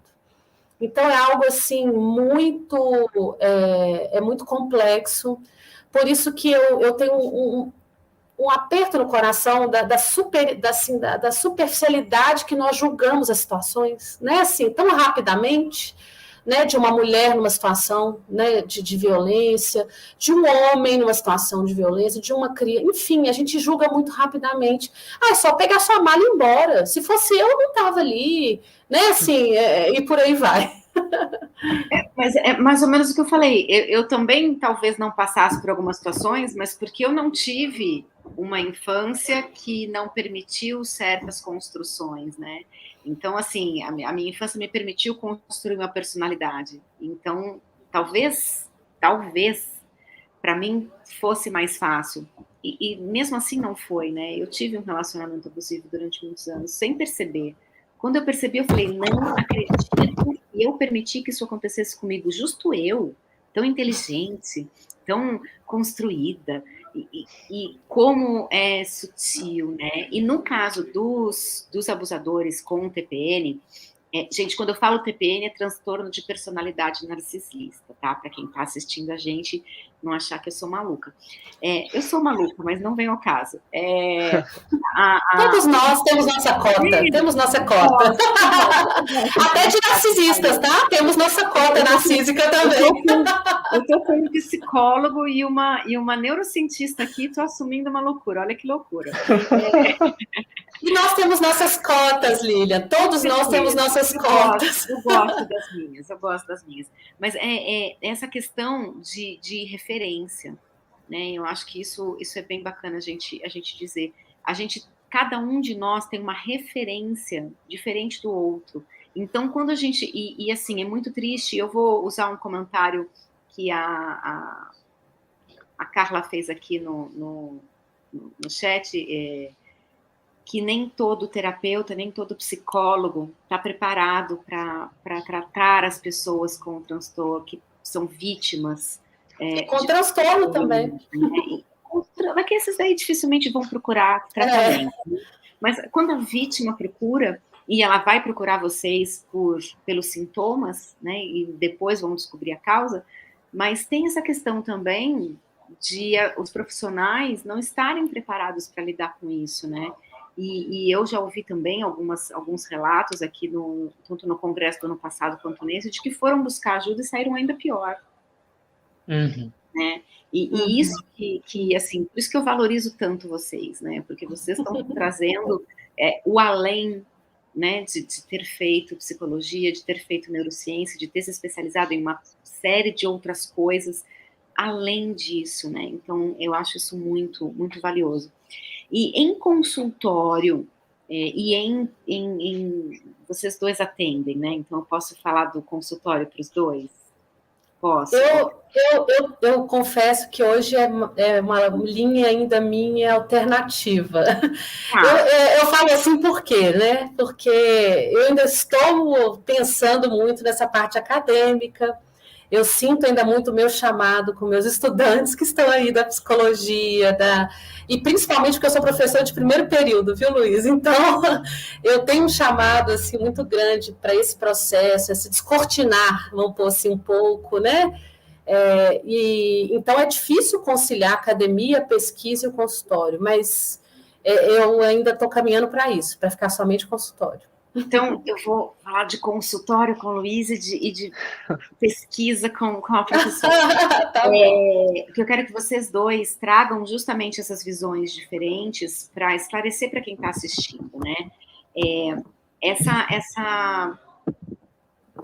Esse início, né, essa procura por vocês, eu vou dizer, a procura por conhecimento, a procura por... A terapia ou o conhecimento acadêmico, ele nasce de uma dor, né? Ele vem de uma dor. E eu queria muito assim, que vocês pudessem me contar um caso de despertar, né? De quando a pessoa percebeu que ela estava passando por um abuso narcisista. Eu queria que, se vocês pudessem, claro, preservando os nomes e as situações, mas que vocês trouxessem um exemplo desse despertar em consultório e em pesquisa. Eu só vou voltar um pouquinho para fazer um parênteses, Lilian, sobre essa questão dos terapeutas, né, enfim, ou da dificuldade de escuta, ou até do julgamento dos terapeutas em relação aos pacientes, porque houve por um tempo, talvez, dentro da psicologia e talvez um pouco mais dentro da psicanálise, uma visão, uma ideia de que quem tinha um relacionamento abusivo, de alguma maneira, tinha algum ganho secundário nisso. Era uma espécie de um masoquista, digamos assim, né? Quer dizer, era culpa da pessoa também, né? Então, isso, de alguma maneira, não apenas isso, mas a própria dificuldade também do terapeuta poder escutar esse tema, e olha só como é importante o terapeuta também ter tido a sua terapia, né? Porque gente, não é fácil. Quando a gente escuta casos assim de violência mesmo, né? Às vezes são situações assim realmente muito pesadas. Não é simples escutar isso. Não é nem um pouco simples tocar lá na mãe idealizada, né? Naquele laço socialmente tão sagrado e descobrir que existem relações onde isso é o completo oposto. Às vezes, para o terapeuta, isso lança o terapeuta frente ao temor dele, de será que minha mãe não é assim? Será que minha mãe não foi assim e tal, né? Enfim. Então, isso é extremamente delicado, o que pode levar alguns terapeutas, né, enfim, a não escutar o paciente, a julgar, vou julgar que daí está resolvido. É só tu sair, né? Não é, a culpa é, sei lá, é tua, né? Enfim, resolveu o problema, né? Então, aplacou aquela angústia. Bom, mas a se pensar casos, eu sempre acho muito mágico quando um Luiz, vou falar, paciente... corroboro, tá? Então, todo terapeuta tem esse tripé, que eu acho que o Luiz também tem o mesmo tripé. E Sim, manter a nossa análise pessoal, eu mantenho minha análise pessoal, supervisão, o Luiz é supervisor até, e o estudo, né? É um tripé que a gente considera saudável. Então, quando vocês forem buscar, né, pensem num terapeuta que mantém esse tripé. sim. E acho que não ofende perguntar também para o terapeuta, conhecer o terapeuta, ou até mudar de terapeuta, né, gente? Vocês Desculpa podem se interromper. dar não, sem problema, é super pertinente, né, o comentário. Vocês podem se dar esse privilégio de conversar, conhecer o terapeuta, sentir se ali há um amparo, uma escuta, né, que é capaz de escutar, né, enfim, o que vocês têm a trazer. Eu sei que não é tão fácil, ainda mais, né, para quem já vem de um estado, assim, de uma certa, enfim, de tanta violência, de uma fragilidade muito grande, trocar. E às vezes trocar mais de uma vez, né? Eu escuto de pacientes, nossa, estou, sei lá, em qual terapeuta, terceiro, às vezes, né? Porque um me disse isso, outro me disse aquilo, e às vezes entre um e outro há um intervalo de anos, às vezes, entende? Um intervalo que essa pessoa fica na relação, às vezes, não, então realmente eu sou culpada, né? Porque imagina o terapeuta me falou que eu sou culpada, né? Então realmente eu sou. Então olha o dano que isso pode produzir. Mas não se sintam, né, mal em trocar. Faz parte também, né? Enfim, a gente tem que se sentir bem com o terapeuta, isso é crucial para que a terapia funcione. Se a gente não tiver confiança, né, não vai, provavelmente a gente vai ter alguma dificuldade. Não que a gente não atravesse algumas dificuldades no vínculo terapeuta-paciente, a gente atravessa, né, enfim, mas é importante que pelo menos algo aí se tenha. Mas como eu ia comentar acerca, né, dos pacientes, eu sempre acho muito mágico quando o paciente se descobre de alguma maneira, quando o paciente encontra o si mesmo, nele mesmo, que às vezes vem tão deteriorado por uma relação de abuso ou tão não construído por uma relação de uma maternagem narcísica. É difícil, inclusive, poder isolar um caso, né, enfim, mas a se pensar isso, né, às vezes paciente que a vida inteira seguiu numa determinada linha, numa determinada profissão, seguiu certos mandamentos da família, se adaptou tanto ao meio e de repente ele se descobre e surge nele uma potencialidade, às vezes para a arte, às vezes para uma outra coisa que ele nunca tinha pensado, mas que faz um sentido para aquele paciente, que a gente só de escutar, a gente sente que o paciente ali está vivo, de verdade, entende? É uma sensação assim, é difícil de descrever, porque é uma sensação mesmo, entende? É algo que a gente sente escutando. Ali ele está vivo, de verdade. Ali ele se encontrou, ali ele existe como um si mesmo. Então, olha, para mim, todos, assim, tanto filhas, filhos, eu atendo também filhos, é menor o número de filhos, até porque geralmente as filhas sofrem mais, né? Filhas de mães narcisistas. Porque a mãe narcisista, ela rivaliza, ela compete, ela ataca, ela tem inveja, muito mais a filha. O filho ela usa como troféu, né? Enfim, de um modo geral, tá? Não é, assim, regra absoluta, mas de um modo geral. Então, como elas sofrem mais, geralmente elas vêm mais para terapia, mas o filho, até o filho dourado, ele tem também o seu sofrimento, ele tem também a sua dificuldade, né, para poder sair dessa relação que também é de abuso, também é uma relação de abuso. Não é só porque uma gaiola é dourada, né, que isso não deixa Não é de uma ser gaiola, uma né? gaiola. Exato. Então, é sempre incrível quando o paciente sai da gaiola, se liberta e vai ser si mesmo, né? Se descobre como si mesmo.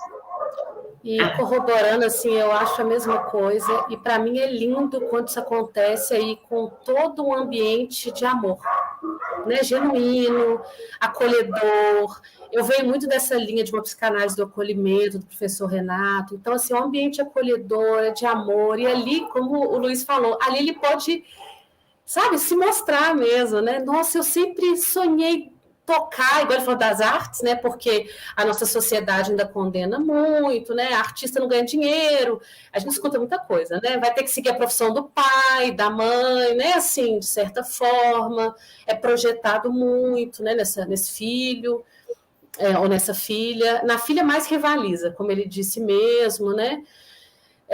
Então, é bem interessante quando isso acontece nesse ambiente lindo, né? Eu falo lindo, assim, de um acolhimento, de amor, de curativo. Agora, a gente também precisa pontuar, sabe, Lilian, que isso pode acontecer num movimento. Eu vou ter que mostrar com as minhas mãos, assim, tá vendo? Como é que as palavras às vezes não conseguem, né? Mas para você se desvencilhar assim, do outro, às vezes você tem que fazer uma força contrária tão grande. E, infelizmente, às vezes essa força contrária muito grande, ela vai para o oposto mesmo. É um grito entre aspas, tá? Então, às vezes, procura-se por uso de drogas, enfim, comportamentos completamente destoantes, né? Álcool e como assim? Mas lá em casa a gente sempre foi rígido, tô dando um exemplo, né? E sempre foi assim, assado. Sei lá, vou dar um exemplo aqui, não estou dizendo que é isso, teve tudo. A gente sempre falando que a gente é contra a tatuagem, esse menino aparece todo tatuado, entendeu? Assim, um grito, eu estou dando um exemplo assim, doeu, ele é aqui. É quase que uma revolta. Então, quando acontece dessa forma, é doloroso.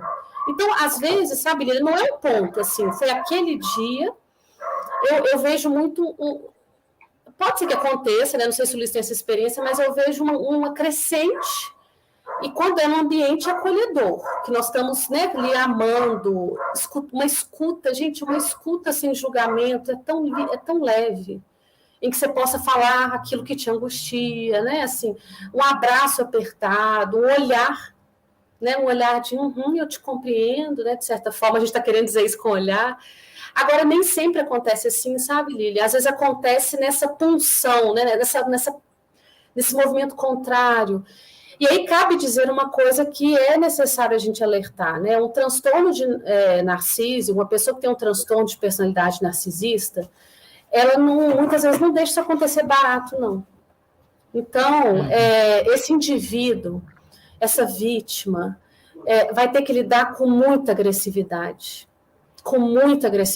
ainda. Então, que nível de agressividade? Não sei. O que eu posso dizer é que é extrema agressividade. Que vai chegar a física, vai chegar a matar? Não sei. O ser humano, né, o que nós podemos fazer, mas esse narcisista, ele quer aquele fã, aquela pessoa ali. Como que de repente ele não está me aplaudindo mais? E não me reflete. Então, isso virá com uma contra-resposta. E, infelizmente, não tem lei que segure um narcisista. Eu falo lei civil, tá? Mas não, a gente vai na delegacia. Eu entendo, e tá certo.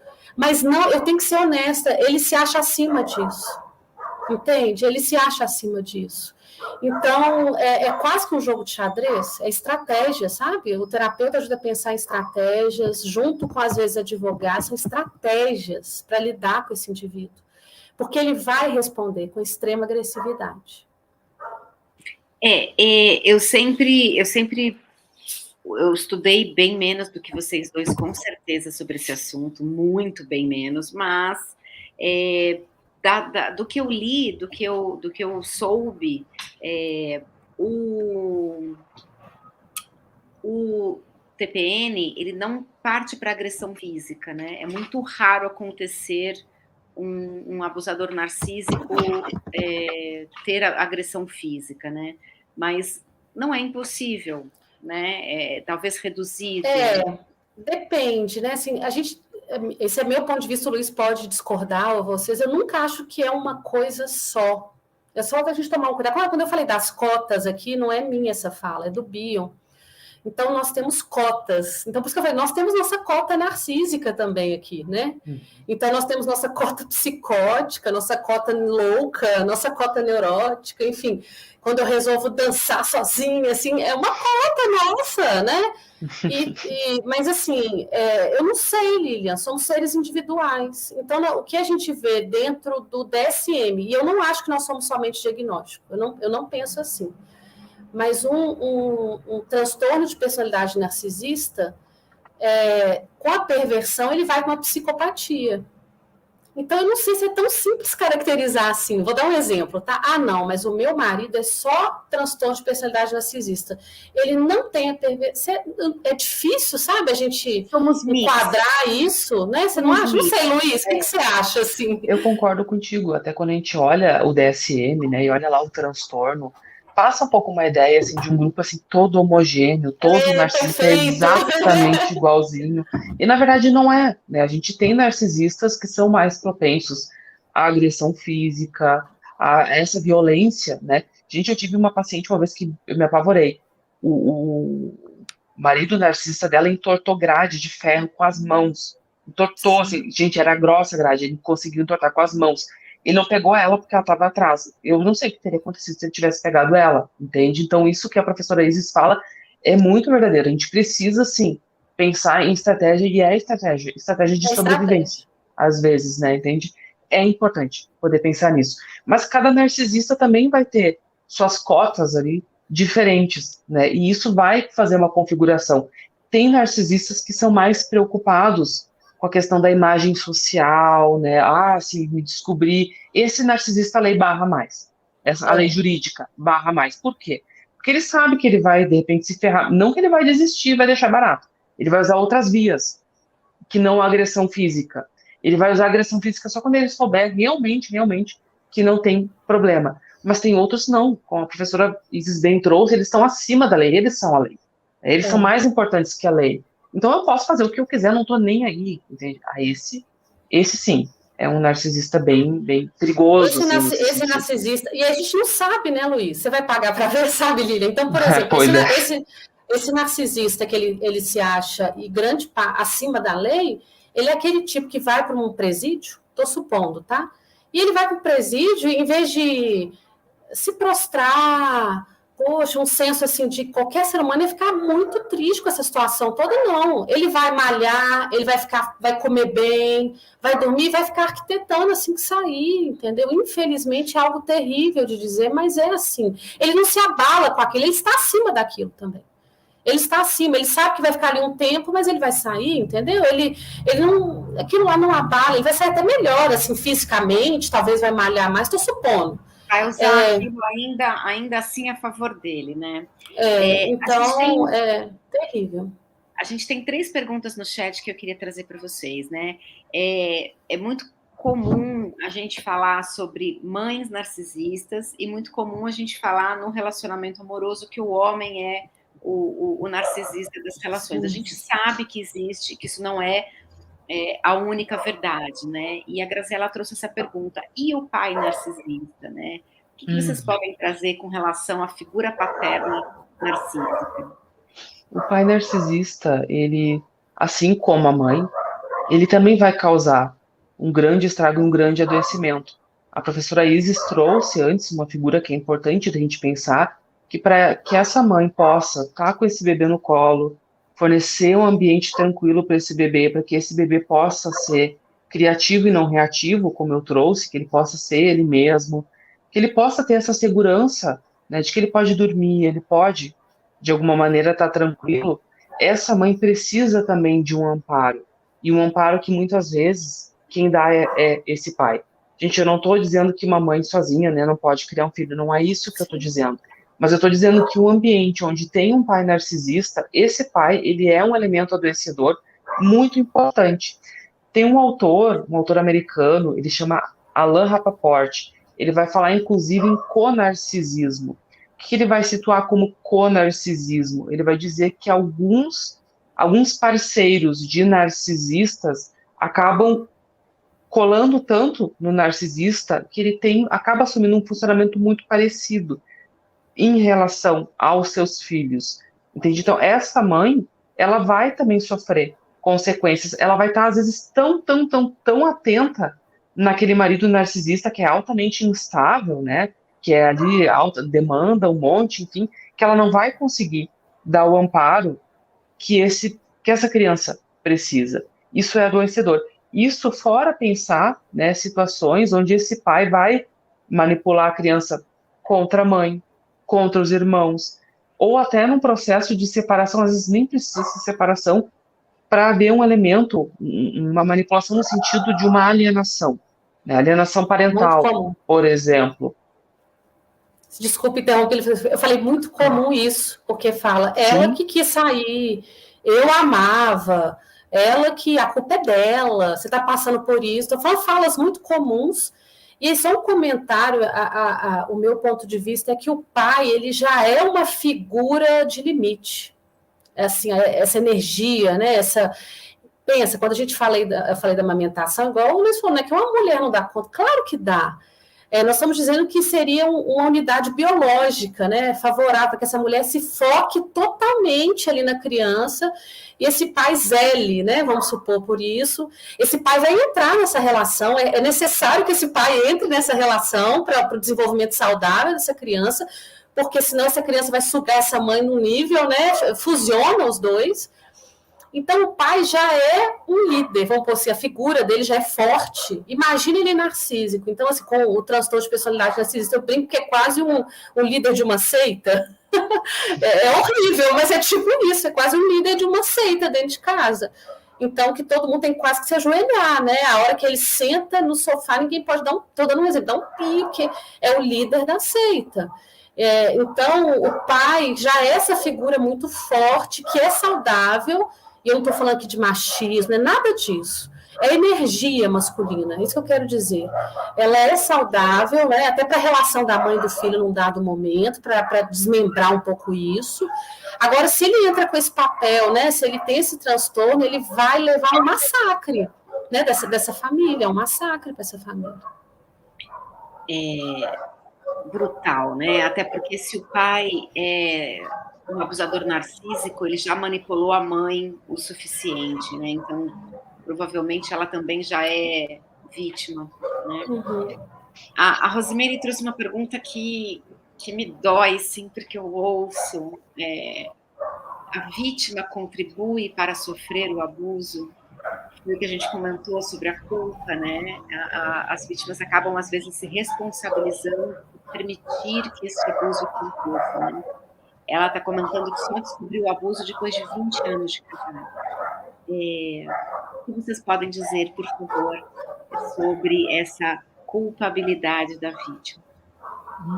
eu acho que a gente precisa partir do princípio que ninguém deveria se sentir culpado por ser vítima de abuso. Porém, a gente pode pensar que existem padrões de relacionamento, existem elementos na vítima que podem contribuir para que ela se veja numa situação de abuso. Eu vou dar um exemplo, que é um exemplo muito comum na clínica. A pessoa que ela tem um padrão excessivo de doação. Normalmente, essa que teve a mãe narcisista, né, enfim, ela se pauta tanto pelo outro, ela tá tão acostumada a se doar para o outro, fazer pelo outro, a isso, a servir ao outro, que ela encontra alguém justamente que é isso, que só demanda, né? Ela tá acostumada a essa via de mão única, entende? Então, há um elemento na vítima que propiciou o abuso, mas a gente não pode dizer que ela é culpada do abuso, é diferente.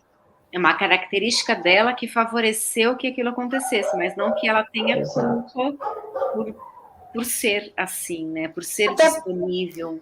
Até porque culpa, gente, eu não sei, essa palavra assim, culpado, ela me lembra um tribunal onde foi julgada uma causa, né, Rosemary? Vamos pensar, o que é a palavra culpa, né? Culpada. Então, já é como se você fosse uma ré. É um decreto, né? É um decreto. É um decreto, né? Onde houve um tribunal, você é uma ré, e aí foi batido um martelo de um juiz, uma sentença. Culpa é sua. Então, Rosemary, não, né? Assim, eu costumo dizer assim, quando eu falo, olha, eu deixo isso para o Supremo Juiz, deixo para Deus, né, julgar. Nós aqui podemos falar de responsabilização, nós podemos falar, como o Luiz trouxe muito bem. Rosemary, não sei se você estava no início, mas só de herança genética a gente carrega aí de 4.000 ancestrais, então nós vamos ter que culpar os seus 4.000 ancestrais anteriores, porque você gosta de tomate, entendeu? Assim, tem várias, são nuances, Rosemary. A nossa vida, a gente às vezes cria algumas fantasias, e muitas vezes eu também não estou trazendo isso aqui para a Rosemary específico, mas para todos nós. O sistema que nós estamos hoje caminhando é um sistema de recompensa imediata, de prazer imediato, felicidade, como se fosse algo assim, ser feliz, algo inatingível que a gente tem que buscar todo dia. E, na verdade, a vida são experiências, algumas agradáveis, outras desagradáveis, aprender a postergar prazeres, né? Não é, acho que a gente às vezes se coloca em algo que é desumano, sabe, Rosemary? É desumano, não é humano. Isso não é humano. Eu gosto muito de uma frase, eu tinha até separado aqui para comentar, é do Schopenhauer, quer ver? O homem, né, o ser humano, tá? É livre para fazer o que quer, mas não para querer o que quer. Né? Então, é forte, porque o nosso querer, ele vem macumunado, vamos pôr assim, né? De muita coisa. Então, você é livre para fazer o que quiser, mas não é para querer o que quer, às vezes. E tem contexto, tem situação, tem demanda. Isso, você falar assim, não é difícil você colocar uma mulher, ou um homem, ou um filho num banco de réus, que eu estou tentando falar assim, 100% culpado. Que isso é culpa? Então, comece a refletir, né, a pensar sobre isso. As mulheres já têm uma inclinação, né, a se sentir, principalmente pelos filhos, muito culpadas. A maternidade, eu sou mãe de um garotinho de 5 anos, é algo a se administrar no coração, é forte, né, em relação a isso, o que eu fiz, meu comportamento, mas olha, que sejamos suficientemente boas, não perfeitas, isso aí é desumano, né? Isso também é muito pesado, né? Essa obrigação de ser perfeito, né? A Odaleia traz uma questão bem interessante, né? O abuso reativo é uma consequência do abuso narcisista. Como lidar com a culpa quando a vítima reage? Eu não sei se eu entendi essa última parte, mas o que vocês podem dizer a respeito disso aqui? Eu não entendi a última parte. Como lidar com a culpa quando a vítima não reage, talvez seja isso? Não, eu entendi quando reage mesmo, né? Como se essa pessoa... Ele deu um exemplo do homem, vou dar um exemplo, né? Que abriu a grade, vamos supor que essa mulher tivesse uma arma e desse um tiro nele. Estou dando um exemplo, algo muito drástico, né? Entendi nesse sentido. Tá. Sim, eu entendi nesse sentido também. Partindo, então, né, desse pressuposto, por favor, né? Se não for exatamente isso... mande para nós, explique, né? Enfim, comente. Mas partindo desse pressuposto, a gente pode pensar, algumas questões, né? Por exemplo, tem abusadores que vão, de alguma maneira, conduzir a vítima, provocar a vítima, e pode ser por meios diretos ou indiretos. Quando eu digo provocar, parece aquela coisa assim mais direta, mas nem sempre é tão direto, às vezes é mais indireto mesmo, para que a vítima reaja. Quando ela reage, olha só, eu disse que tu era louca, viu só? Eu disse, viu? E aí a vítima se sente culpada por algo que, de alguma maneira, o abusador arquitetou. Mas a gente também precisa levar em consideração que esse é um ambiente de muito estresse. Era isso que a professora Isis falava. A gente pensa em ter uma pessoa ensandecida, assim, abrindo uma grade de ferro, sei lá, que nem um monstro. Isso é uma situação assustadora.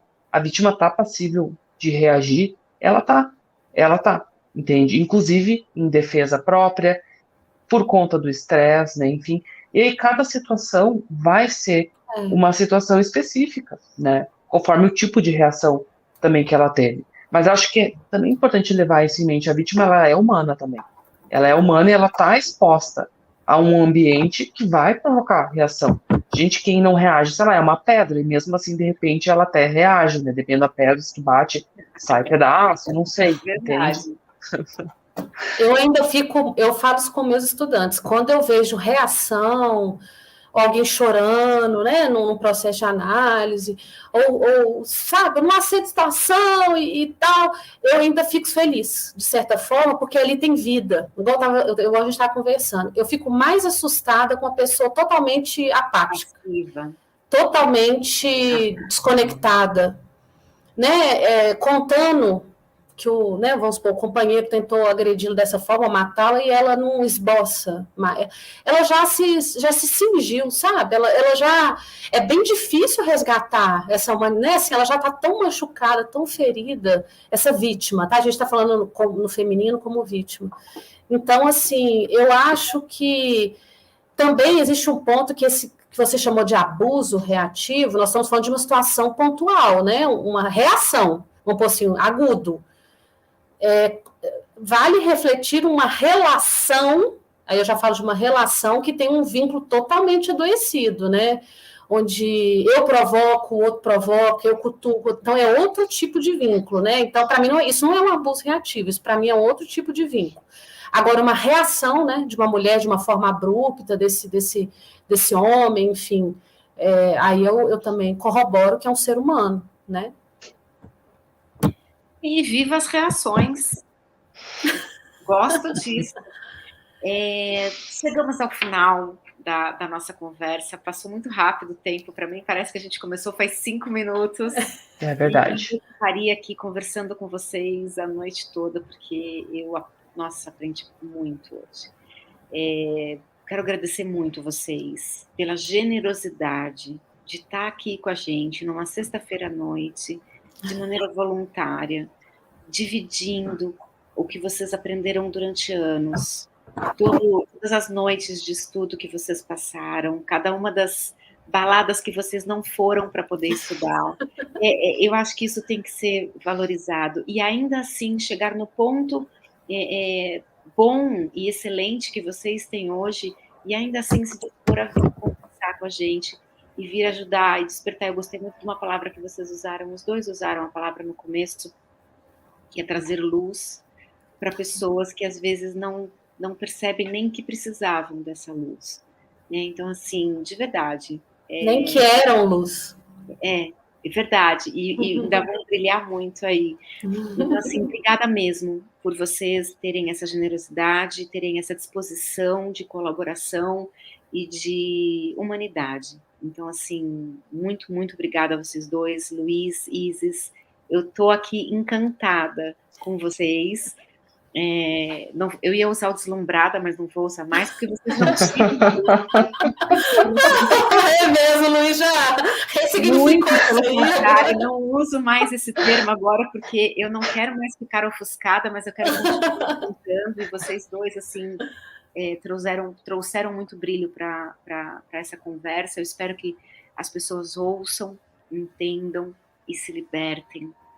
Né? Então, assim, muito obrigada. Eu queria que vocês fizessem as considerações finais também, para a gente poder encerrar. Vou começar pela Isis agora, porque eu comecei todas as perguntas com o Luiz. Então, agora, por favor, Isis, suas considerações finais. Mas, assim, de verdade, muito, muito agradecida por você estar aqui. Obrigada mesmo. Luiz, de novo, pelo 2º ano. Gratidão, porque você é muito generoso. Então, assim, muito obrigada. Então, professora Isis, por favor, suas considerações finais, depois o Luiz e a gente encerra. Gente, muito obrigada. Não vou me delongar muito, né, por causa do nosso tempo, mas esse convite foi muito significativo para mim. É um assunto difícil, é um assunto denso, né, digamos assim, mas é um assunto que, acima de tudo, apesar de tão delicado, eu espero que nós tenhamos aqui trazido esperança, trazido um renovo, né? Me coloco aqui à disposição daqueles que estão nos vendo para entrar em contato, se precisar, né, de expandir isso um pouco mais, o que eu puder ajudar. Não tenho uma vida perfeita, assim como o Luiz colocou. Eu estou aqui, graças a Deus, né, pela misericórdia dele, e também como todos nós aqui, experienciando a vida, e vidas ricas em experiências, que são vidas felizes. Então, estar aqui para mim hoje é uma grande experiência, e eu agradeço essa oportunidade, né, a Lília, a Samara, que foi minha aluna também, e a todos que estão aí no evento lindo. Parabéns, tá, por essa iniciativa. Obrigada, Isis, obrigada mesmo. É muito bom ter a oportunidade de te conhecer. A Samara já te conhecia, eu te conheci hoje, assim, estou encantada, de fato. Ah, obrigada. E eu com vocês. Agora, Luiz, por favor, suas considerações finais. Bom, gente, eu quero também poder agradecer, porque para mim é um enorme privilégio estar aqui de verdade. Quando a Lilian me enviou o convite, meu olho brilhou, eu pensei, coisa boa, vou poder falar um pouco sobre esse tema que, sim, ele é tão difícil, mas que também me encanta tanto no sentido de poder pensar, né, como isso faz, às vezes, diferença, como é possível, através desse tema, encontrar histórias que partem, às vezes, enfim, de algo tão difícil, mas que são, sim, capazes de encontrar algo tão encantador, e por encantador, eu não quero dizer nada, assim, idealizado demais, mas pessoas que, de alguma maneira, se encontram como si mesmas, conseguem se libertar e se encontrar na sua própria história. Isso não tem esse preço, como eu comentei antes, é uma sensação que a gente só sente, não dá nem para descrever. E pega um pouco também o gancho da Lilian quando ela fala essa questão da luz, né, enfim, e eu acho que todos nós temos a nossa luz, de alguma maneira, e que vale a pena compartilhar, quer dizer, vocês também têm. Eu acho lindo, né? É disso que eu falo. É isso que eu aprendo também com os meus pacientes. É isso também que é uma espécie de uma troca, porque todos nós, de alguma maneira, temos essa luz. Eu acho que o que diferencia também uma relação saudável, né? Como a gente bem colocou antes, de uma não saudável, é isso, é a possibilidade de que duas pessoas ou mais possam existir independentemente, compartilhar sua luz. E ninguém precisa se apagar. E tá tudo bem, né? Enfim, é possível ter uma troca. Então, eu quero agradecer a professora Isis. Eu aprendi um monte, achei incrível, assim, escutar ela nessa noite. Quero agradecer também a Lilian, a Samara, pelo convite. E a todos vocês, ou todos, que estiveram aqui, acompanharam a gente. E também me coloco à disposição, se alguém tiver alguma dúvida, se qualquer coisa que tenha tocado vocês, eu também estou à disposição. É muito legal poder fazer isso. Eu acho muito legal. Então, assim, Luiz, quem quiser conversar com o Luiz no Instagram é @relações perigosas. Sem acento. Perigosas relações. É ao Desculpa, é contrário. ao contrário. Isso, eu não Perigosas consegui relações. fazer. Daí teve que Isso. ser ao contrário. Então, tem como localizar o Luiz pelo Instagram usando essa @perigosas relações. Professora Eu já estou Isis, seguindo. e conteúdo incrível. Muito E bom. Muito o da professora Isis é @profa Isis Lima, né? Então, assim, isso. entre em contato, né? Essa luz compartilhada, ela se expande de uma forma incrível. Então, quanto mais conhecimento vocês buscarem, mais conhecimento vocês vão poder compartilhar também, né? O objetivo principal desse congresso é conscientizar. E a gente faz isso através da troca de experiências, de dizer aquilo que eu já aprendi, de ouvir aquilo que os outros aprenderam. Amanhã, o tema eu gosto, o tema oficial é como se libertar do abuso, tá? E eu gosto de chamar de criação de rota de fuga. É estratégico mesmo. Tá? Então, assim, chamem pessoas para vir ouvir, para conhecer, para ouvir. Tem como. Tanto o Luiz quanto a professora Isis trouxeram exemplos de pessoas que se libertaram. Vale a pena. Se vocês conhecem alguém que pode se beneficiar dessa informação, convide para assistir amanhã o nosso congresso. Nosso congresso vai até o dia 5 e a gente vai ter ainda muita conversa. Algumas perguntas do chat não puderam ser respondidas nessa live, mas no dia 5, na noite final, a gente vai abordar, tá? Então, não se preocupem que ninguém vai ficar sem resposta. De novo, muito obrigada. Obrigada, Lilian, Muitas Luiz. vezes vocês são, de fato, pessoas que vale a pena ter por perto, nem que seja virtualmente. Então, assim, Vou estar sempre perto de vocês. Se eu puder contribuir com alguma coisa também, contem comigo. E eu vou pedir ajuda de vocês em alguns momentos, porque eu sei que eu posso confiar em vocês. Então, eu acho que essa relação de confiança que a gente criou se expande, se estende também para todo mundo que está assistindo agora ao vivo e para quem vai assistir depois. Só não fiquem sem pedir ajuda, né? Não fiquem sem pedir ajuda. Então, nos chamem, tem o Grupo Ela, tem o nosso canal do Congresso, tem o Luiz, tem a professora Isis. Vocês não precisam mais passar por isso sozinhos. Não importa quanto tempo vocês demoraram para perceber o abuso, mas a partir de agora vocês não precisam mais ficar sozinhos, né? Então, contem com a gente, é uma rede segura de apoio, e a gente vai estar por aqui, né? Virtual ou pessoalmente, mas a gente vai estar por aqui. Então, gente, muito obrigada por vocês terem estado aqui, assistido a live, participado com perguntas, com comentários, vários elogios, uns 2 aí no chat. Agradeço muito. E até amanhã. Amanhã eu espero vocês aqui. Um beijo, gente. Muito obrigada. Beijo, meus estudantes. Beijo, pessoal. Beijo, gente. Beijo. Obrigada. Tchau, tchau. Tchau, tchau.